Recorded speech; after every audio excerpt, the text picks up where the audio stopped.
Greetings, welcome to Talking Trees. I'm R.J. Laverne with the Davey Tree Expert Company, and today we're talking about planting trees.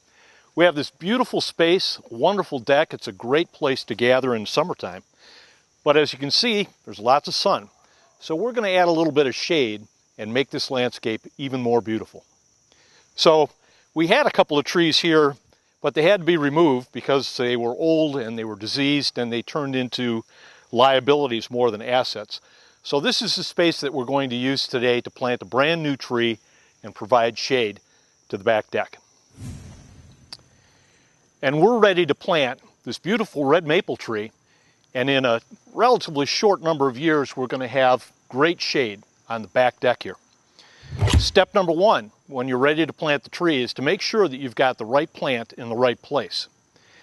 The most important step in actually getting the tree into the ground is digging the hole.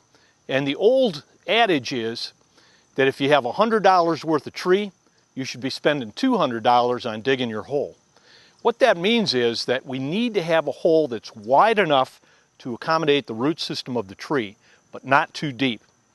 So, not too deep is very important, and we're going to take a look at exactly how to find the right depth of the hole.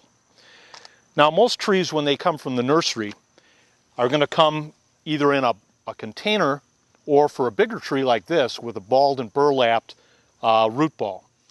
And the most common mistake that we see in planting trees is when people assume that where the top of the root ball is needs to be at grade. And when you plant a tree like this, that winds up being too deep. And when the tree is too deep, the roots can't get the oxygen that it needs that come from the top of the soil. So the first step is to determine where the root flare of the tree is. And the root flare is where the trunk meets the soil and those major roots start to flare out and head off into the soil. So what I've done in our tree here is I've opened up the burlap, and of course we need to remember anytime we're digging, especially in the hole, or chopping, it's a good idea to have your safety glasses handy. So what I did was I used my pocket knife and I very gently cleared away some of the soil at the base of the tree. And I've identified exactly where that first root is that comes off of the base of the tree. This is the level that needs to be at grade.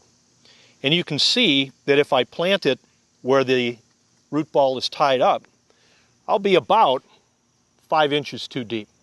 So it's very important to identify where the root flare is before you dig the hole. Then you can easily measure how deep the root ball is in comparison to where the root flare is, not where it's tied. And you can transfer that measurement into your hole. So we've dug our hole to be at least twice as wide as the root ball and only as deep as it needs to be. We don't want to dig it too deep because the tree will settle over time. So from identifying where the root flare is, I know that this is about how deep the hole needs to be. And the next step is we'll move the tree into the hole and then start to unwrap it.